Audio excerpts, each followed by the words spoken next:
Hallelujah. ഒറീസയിലെ ഒരു ഗ്രാമത്തിലാണ്. നിങ്ങൾ ലോകമെങ്ങും പോയി സകല സൃഷ്ടികളോട് സുവിശേഷം പ്രഘോഷിക്കണമെന്ന ക്രിസ്തുവിൻ്റെ ആഹ്വാനം എപ്പോഴും നമ്മൾ കേൾക്കാറുള്ള ഒരു വചനമാണിത്. ലോകമെങ്ങും പോയി സുവിശേഷം പ്രഘോഷിക്കണമെന്ന്. നമ്മളായിരിക്കുന്ന സ്ഥലത്ത്, നമ്മളായിരിക്കുന്ന നമ്മുടെ ഇടവകയിൽ, നമ്മുടെ കുടുംബത്തിൽ ഒക്കെ ഞാനൊരു സുവിശേഷമായി മാറണം.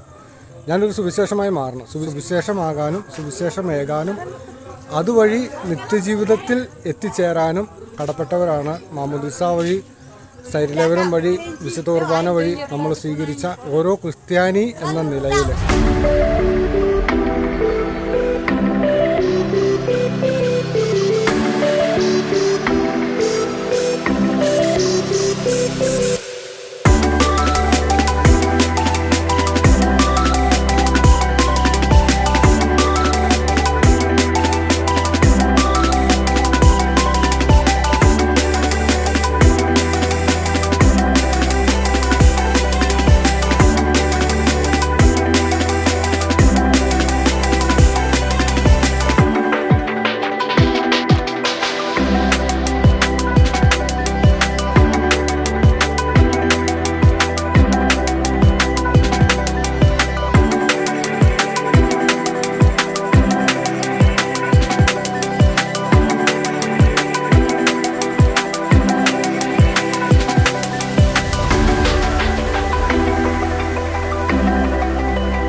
ഞാൻ ക്രിസ്തുവിനെ പ്രഘോഷിക്കുന്നില്ല എങ്കിൽ എനിക്ക് ദുരിതം എന്ന് പൗലോസ്ലീഹ പറഞ്ഞതുപോലെ, ക്രിസ്തുവിനെ പ്രഘോഷിക്കാൻ കിട്ടുന്ന ഒരവസരവും പാഴാക്കാതെ ക്രിസ്തുവിനോട് കൂടെ യാത്ര ചെയ്തുകൊണ്ട് ക്രിസ്തുവിനെ അറിയാത്ത അനേകം ആളുകളുടെ ഇടയിലേക്ക് സുവിശേഷവുമായിട്ട് പോകാൻ വിളിക്കപ്പെട്ടവരാണ് നമ്മൾ ഓരോരുത്തരും.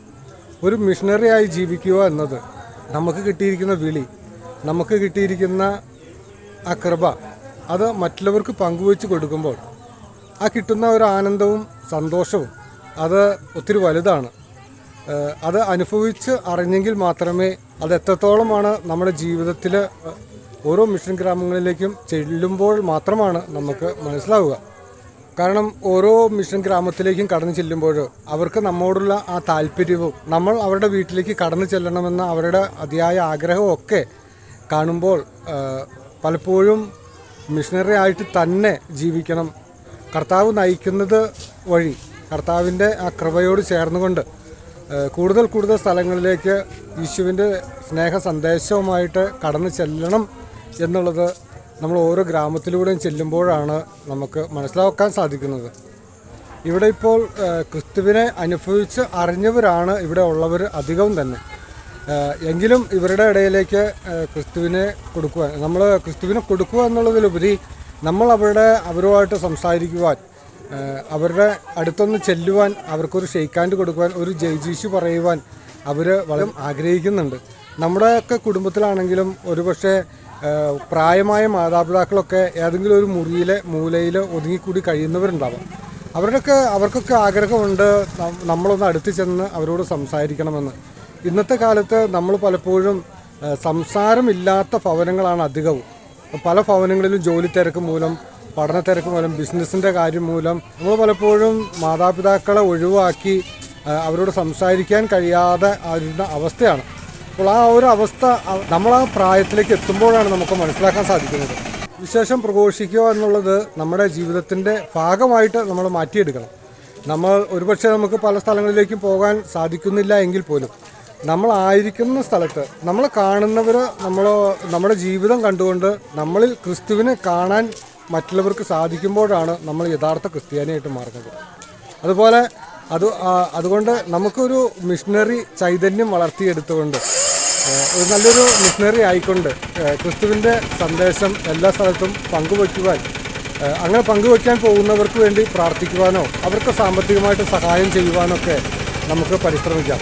അങ്ങനെ നമ്മൾ ഒത്തൊരുമിച്ച് സുവിശേഷ വേലയിൽ, ക്രിസ്തുവിൻ്റെ ഈശോയുടെ സുവിശേഷ വേലയിൽ, ഈശോയുടെ ഭാഗമായിട്ട്, സഭയുടെ ഭാഗമായിട്ട് സുവിശേഷ വേലയിൽ പങ്കുകാരായിട്ട് നമുക്കും ഈശോയുടെ സ്നേഹം മറ്റുള്ളവർക്ക് പങ്കുവയ്ക്കാൻ പരിശ്രമിക്കാം.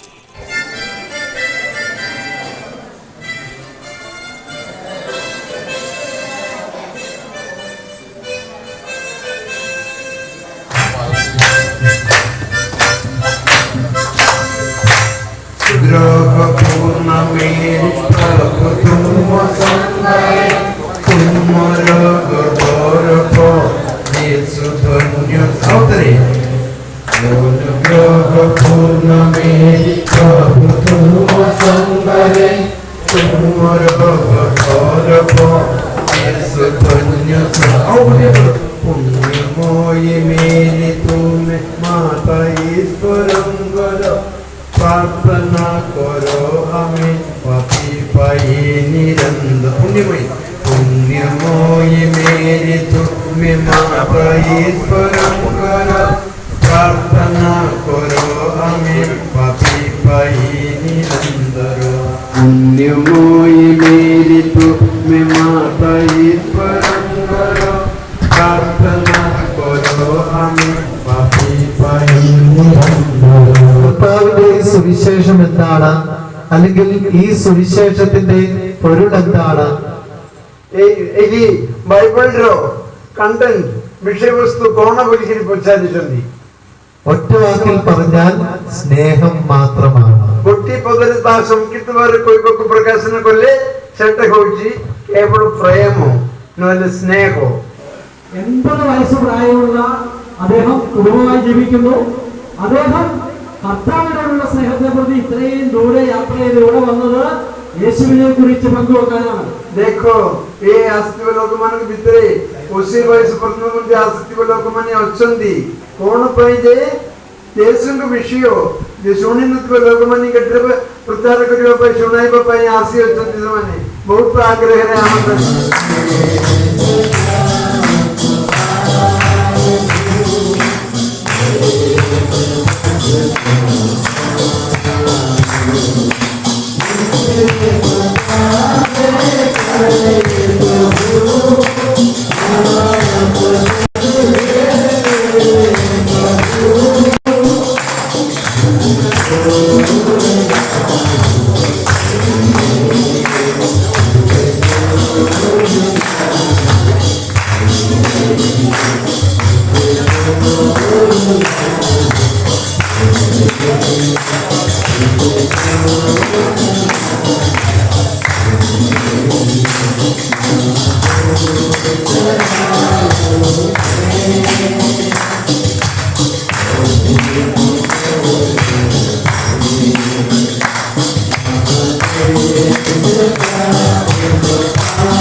Thank you.